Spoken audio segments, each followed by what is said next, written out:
అని చెప్తాడు. Press meet దేనికి కారణం అంటే నాకు జరిగిన అన్యాయం గురించి చెప్పడానికి వచ్చాను.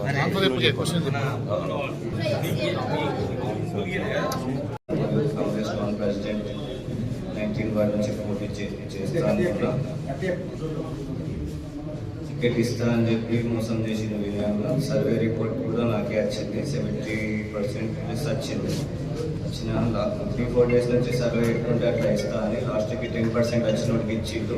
అక్కడ మహాలక్ష్మి కాలనీలో కూడా ఉన్నాడు. మాడిపిల్లి లైన్ హైదరాబాద్ నుండి మాడిపిల్లిలో నివాసం ఉంటే ఇక్కడి నుంచి పోటీ చేస్తే వాటికి ఇవ్వడం జరిగింది. ఇది కరెక్ట్ కాదు. సర్వే రిపోర్ట్స్ కూడా మనకే ఉన్నది కాబట్టి కదా మేము కొట్లాడినాం. 2 years నుంచి బాగా తిప్పుకొని ఇస్తా చెయ్యి అని చెప్పేసి అన్నాడు. ఆఫీస్ కూడా ఓపెన్ చేసినది 19 జగదీష్ కాలనీలో. కొంచెం దీనికి సుదర్శన్ రెడ్డి సార్ కూడా నాకేమన్నారు, నగేష్ అన్న కూడా నాకేమన్నారు. లాస్ట్కి ఈయన ఓకే అని లాస్ట్ మూమెంట్ 1 minute ఇచ్చేసి మాట్లాడి. నేను ఇంతకుముందు స్వతంత్ర అభ్యర్థిగా 18వ వార్డు నుంచి పోటీ చేసి మా 18వ వార్డు నుంచి గెలుపొందినాను. ఇప్పుడు ప్రస్తుతం కాంగ్రెస్ పార్టీలో గత 2 సంవత్సరాలుగా వారికి సేవలు అందిస్తున్నాను. ఇప్పుడు వారు నాకు టికెట్ ఇవ్వకుండా, నా డిఫామ్ ఇవ్వకుండా కొత్త రోజు మరి ఇచ్చిండ్రు. మరి దీన్ని ఖండిస్తున్నాం. మేము పార్టీకి ఎంతో సేవలు చేసినాం. ప్రజలకు కూడా 5 సంవత్సరాలు మా వార్డు ప్రజలకు అన్ని విధాలుగా సేవలు అందించాం.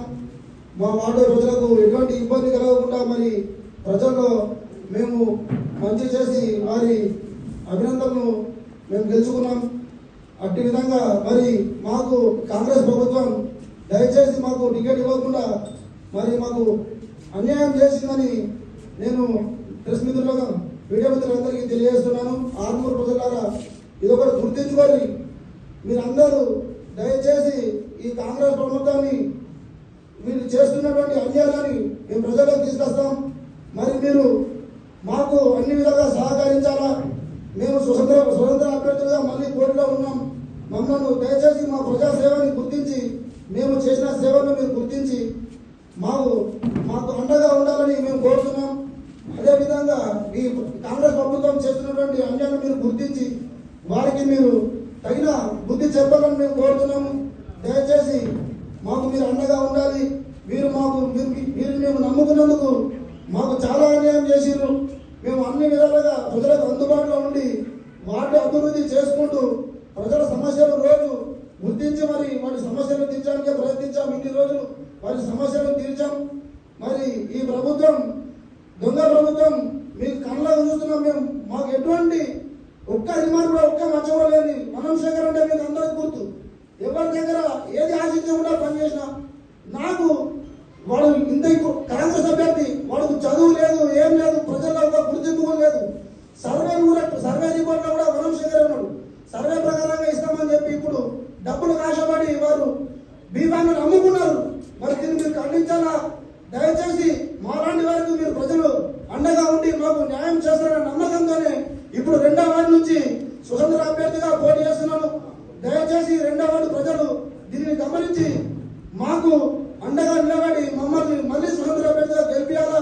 కాంగ్రెస్ పార్టీకి బుద్ధి చెప్పాలని నేను మీ ప్రజలందరినీ కోరుతున్నాను. దయచేసి గమనించండి. మీరు ఎలాంటి డబ్బులకు పాల్పడి వారు చేసిన తప్పు మీరు చేయకండి. దయచేసి మా మంచితనాన్ని గుర్తించండి. ప్రజల సమస్యలు ఎల్లవేళ మేము కాపాడుతాం. ప్రజల కోసమే మేము పోరాడతాం. ప్రజల సమక్షంలోనే ఉంటాం. దయచేసి మీకు ఎప్పుడు అండగా ఉండాలని నేను మన పాత్రికా మీడియా ద్వారా తెలియజేస్తున్నాను.